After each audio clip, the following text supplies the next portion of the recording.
Le Conseil suprême de la galaxie s'était réuni en urgence. Les 12 espèces les plus avancées de l'univers étaient présentes, leurs représentants flottants, rampant ou planant autour de la table circulaire qui flottait au centre de la salle. L'ambiance était grave, historique.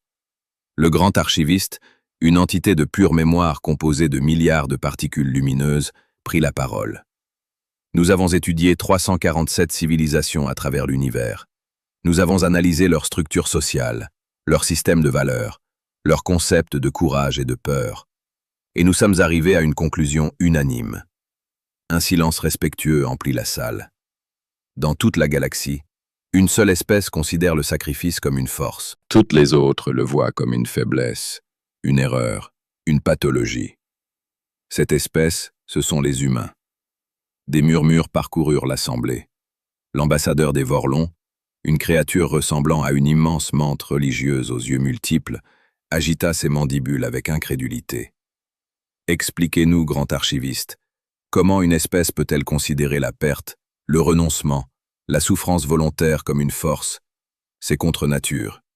Toute vie cherche à se préserver, à s'étendre, à durer. » Le grand archiviste projeta des images dans l'espace au centre de la table. Des images de la Terre, des humains, de leur histoire.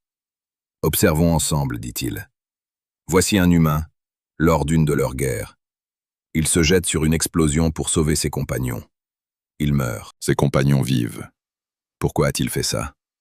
Parce qu'il était défectueux, répondit l'ambassadeur des Vorlons. Son instinct de survie était dysfonctionnel. Non, répondit le grand archiviste. Regardez la réaction des autres humains. Ils ne disent pas « il était fou ». Ils disent « il est un héros ». Ils érigent des statues en son honneur. Ils enseignent son histoire à leurs enfants. Pour eux, cet acte est la plus haute forme de force. L'ambassadeur des Krill, un être cristallin qui vibrait constamment, intervint. Nous avons observé d'autres exemples. Des humains qui donnent leur nourriture alors qu'ils ont faim. Des humains qui se jettent à l'eau pour sauver des inconnus qui se noient. Des humains qui consacrent leur vie à soigner les malades, au risque d'être malades eux-mêmes. Partout ce même schéma. Le don de soi. Mais pourquoi, demanda l'ambassadeur d'Exilos, une masse gélatineuse palpitante? Pourquoi donner ce qui vous est nécessaire? Pourquoi risquer ce qui vous est précieux? Pourquoi accepter la souffrance volontairement? Le grand archiviste changea les images. Maintenant, on voyait une mère humaine tenant son enfant dans ses bras. Elle était fatiguée, épuisée, mais elle souriait en regardant son bébé. « Observez, dit-il, c'est la base de tout. Chez les humains, le lien entre parents et enfant est si fort que le parent est prêt à mourir pour l'enfant. Et l'enfant, en grandissant, apprend que cet amour qui se sacrifie est la preuve de l'amour le plus pur. Ils appellent ça l'instinct maternel ou paternel. Mais ça va bien au-delà. L'ambassadeur des glucons, une créature composée de gaz intelligents, émit un sifflement perplexe. Chez nous, les petits naissent autonomes. Il n'y a pas ce lien. Nous ne comprenons pas. Exactement, dit le grand archiviste. Et c'est pour ça que vous ne comprenez pas le sacrifice. Chez les humains, ce lien est la fondation de tout. De la famille à la tribu, de la tribu à la nation, de la nation à l'espèce entière. Ils sont capables de se sacrifier pour des inconnus parce qu'ils ont appris, depuis des millénaires, que le groupe est plus fort quand les individus se protègent mutuellement. Mais se sacrifier, c'est disparaître, objecta l'ambassadeur des Vorlons. Comment le groupe peut-il être plus fort si ses membres disparaissent? Parce que le sacrifice inspire, répondit le grand archiviste. Quand un humain se sacrifie, les autres humains le voient. Et ça leur donne envie d'être meilleurs. Ça renforce leur détermination. Ça crée un lien entre eux. Le mort devient un symbole, une force invisible qui unit les vivants. L'ambassadeur des Krill vibra plus intensément. Fascinant. Une espèce qui transforme la mort en vie, la perte en gain, la faiblesse en force. Le débat dura des cycles. Certains ambassadeurs étaient fascinés, d'autres révulsés. Comment pouvait-on valoriser la souffrance? Comment pouvait-on encourager la mort volontaire? C'était barbare, disaient les uns. C'était sublime, répondaient les autres. Finalement, une décision fut prise. Une délégation serait envoyée sur Terre pour étudier ce phénomène de près. pour comprendre comment et pourquoi les humains avaient développé cette incroyable capacité à donner ce qu'ils avaient de plus précieux. L'ambassadeur Zorak, un être reptilien au sang froid, fut choisi pour mener la mission. Il était réputé pour son objectivité, sa capacité à analyser sans préjugés. Il devait observer, comprendre et rapporter. La navette atterrit en douceur dans une petite ville humaine. Zorak sortit, ses écailles scintillant sous le soleil. Autour de lui, les humains s'arrêtèrent, le regardèrent avec curiosité, mais sans peur. Certains sourirent même et lui firent coucou. Un vieil homme assis sur un banc, un béret sur la tête et un chien fatigué à ses pieds, l'invita à s'asseoir. « Alors, l'extraterrestre, tu viens observer les étranges humains ?» Zorak cligna ses yeux reptiliens. « Comment savez-vous que je viens observer ?» Le vieux rit. « Parce que vous avez cette tête, celle de quelqu'un qui cherche à comprendre. Je m'appelle Marcel. Et toi ?»« Zorak. Ambassadeur Zorak de la Fédération Galactique. » Marcel lui tendit la main. Zorak hésita, puis l'imita. La poignée de main, ce rituel humain de contact. « Alors, dit Marcel, qu'est-ce que tu veux savoir ?» Zorak réfléchit. « Je veux comprendre le sacrifice. Pourquoi vous donnez ce que vous avez? Pourquoi vous risquez votre vie pour d'autres ?» Marcel soupira, caressa son chien. « C'est une grande question, mon gars. Viens, je vais te montrer quelque chose. » Il emmena Zorak dans une rue de la ville. Ils s'arrêtèrent devant un monument. Une statue représentait un humain en uniforme, portant un autre humain sur ses épaules. « Ça, c'est le monument aux morts, » expliqua Marcel.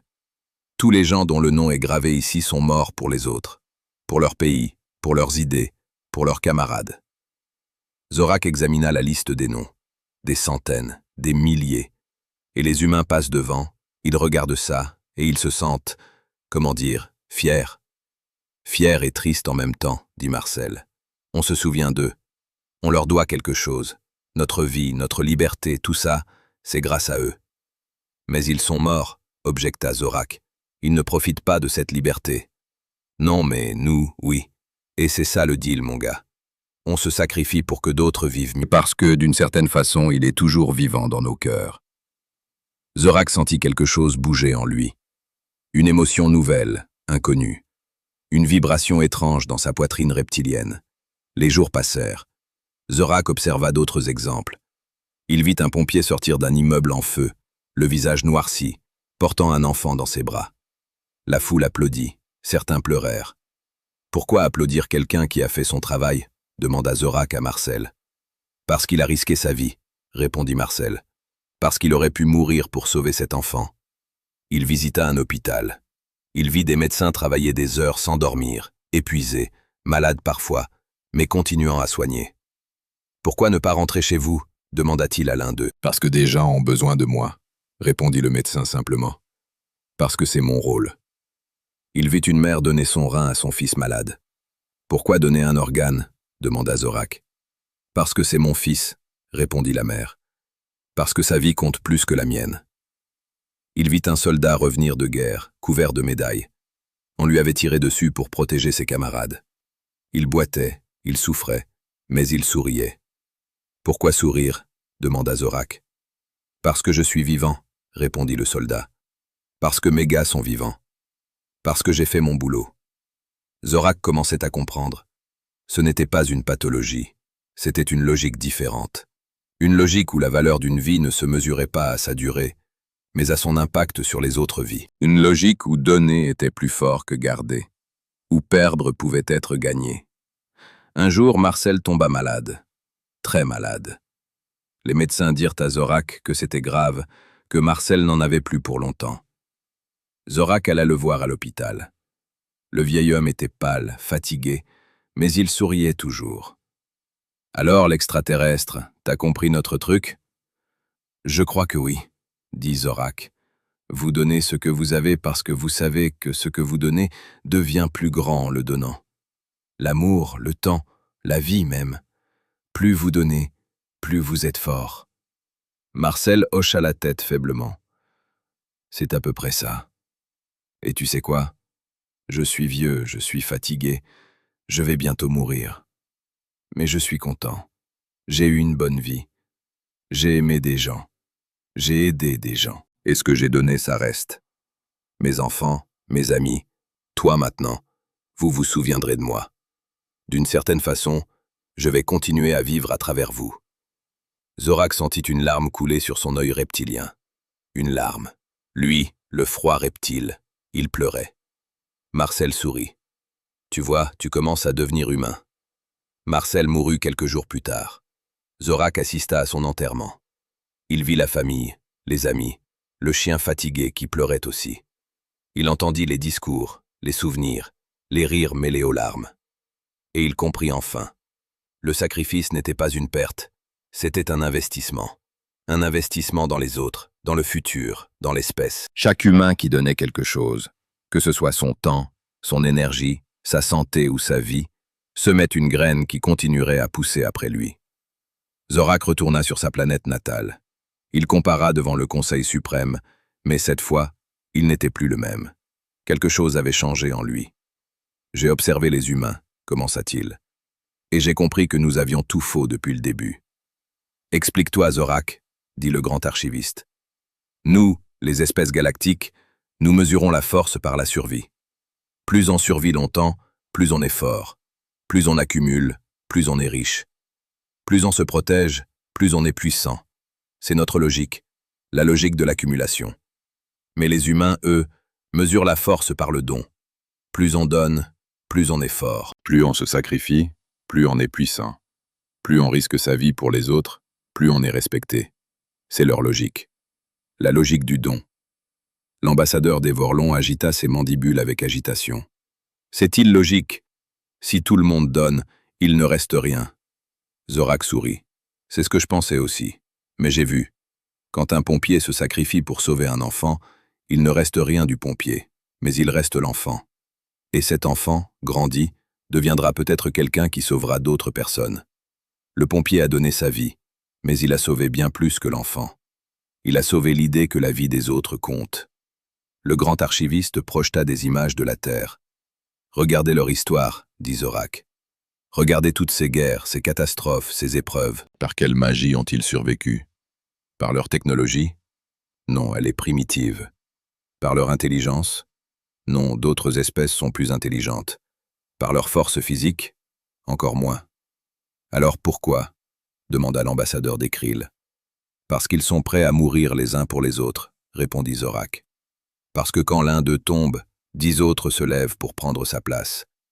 Parce que leur force ne vient pas de leur capacité à survivre individuellement, mais de leur capacité à se sacrifier collectivement. Un long silence emplit la salle. Les ambassadeurs réfléchissaient, leurs processeurs mentaux tournant à plein régime. L'ambassadeur d'Exilo, la masse gélatineuse, émit une vibration hésitante. Alors, nous avons considéré le sacrifice comme une faiblesse pendant des millions d'années. Et pendant ce temps, les humains, seuls dans leur coin, ont développé la seule vraie force? Il semble que oui, dit Zorak. Et je pense que nous avons beaucoup à apprendre d'eux. Le grand archiviste prit une décision historique. Une alliance serait formée avec les humains. Non pas pour leur technologie, non pas pour leurs ressources, mais pour leur philosophie.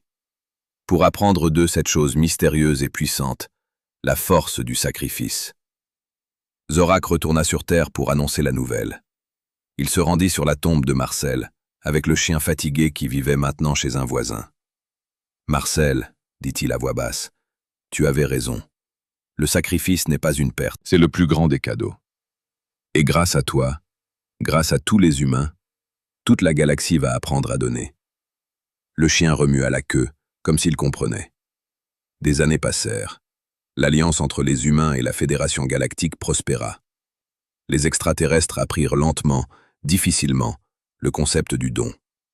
Certains n'y arrivèrent jamais, trop ancrés dans leur logique de survie individuelle. Mais d'autres, les plus ouverts, commencèrent à changer. Des écoles de sacrifice furent créées, où les jeunes extraterrestres apprenaient l'histoire des héros humains. Des pompiers, des soldats, des médecins, des simples citoyens qui avaient donné leur vie pour d'autres. Les étudiants pleuraient, pour la première fois de leur existence. Ils apprenaient à ressentir. Des volontaires extraterrestres commencèrent à s'engager dans les services de secours humains. Ils risquaient leur vie aux côtés des humains, apprenant sur le terrain ce que les livres ne pouvaient pas enseigner. Certains moururent. Et pour la première fois dans l'histoire galactique, des extraterrestres furent honorés comme des héros, leurs noms gravés sur les monuments aux côtés des humains. L'ambassadeur des Vorlons, celui qui avait tant critiqué, fut le premier à se sacrifier. Lors d'une catastrophe naturelle sur une colonie éloignée, il utilisa son corps pour protéger des enfants d'un effondrement. Il mourut écrasé, les enfants survivirent. Sur sa tombe, les humains gravèrent « Il a appris à donner, il a donné le plus beau ». Le grand archiviste, voyant l'évolution de sa civilisation, écrivit dans ses mémoires éternelles « Nous avons passé des millions d'années à chercher la force dans l'accumulation, la durée, la protection de soi. Nous pensions que survivre était tout ce qui comptait. Puis nous avons rencontré les humains, et nous avons découvert que la vraie force est ailleurs.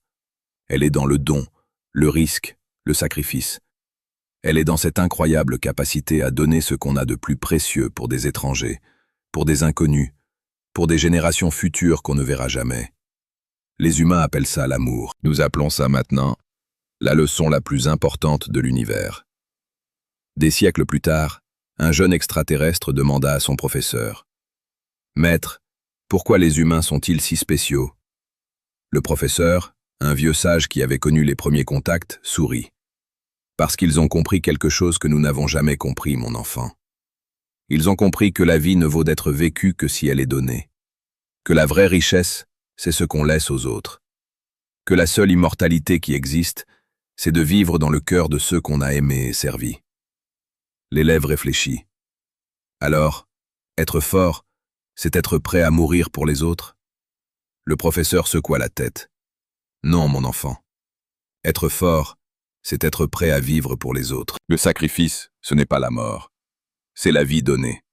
C'est le temps, l'énergie, l'amour qu'on investit dans les autres. La mort n'est qu'un sacrifice parmi d'autres. Le plus grand sacrifice, c'est de vivre chaque jour en donnant un peu de soi. L'élève comprit. Il sortit dans la rue, regarda les humains et les extraterrestres qui vivaient ensemble, s'entraidaient, se souriaient. Et pour la première fois, il sentit quelque chose grandir en lui. Une envie de donner, lui aussi. Une envie d'être fort à la manière des humains. Quelque part, dans un petit cimetière terrestre, sur une tombe modeste, une plaque disait simplement « Marcel, il a appris à un extraterrestre ce qu'est l'amour. » Et à côté, un vieux chien fatigué, immortalisé en statue, veillait pour toujours sur son maître. Le vent soufflait, portant avec lui les rires des enfants, les conversations des passants, la vie qui continue. Parce que c'est ça le secret des humains. La vie continue, grâce à ceux qui donnent. La vie continue, plus forte, plus belle, plus précieuse. La vie continue, portée par le sacrifice de ceux qui ont compris que donner, c'est la seule façon de vraiment posséder.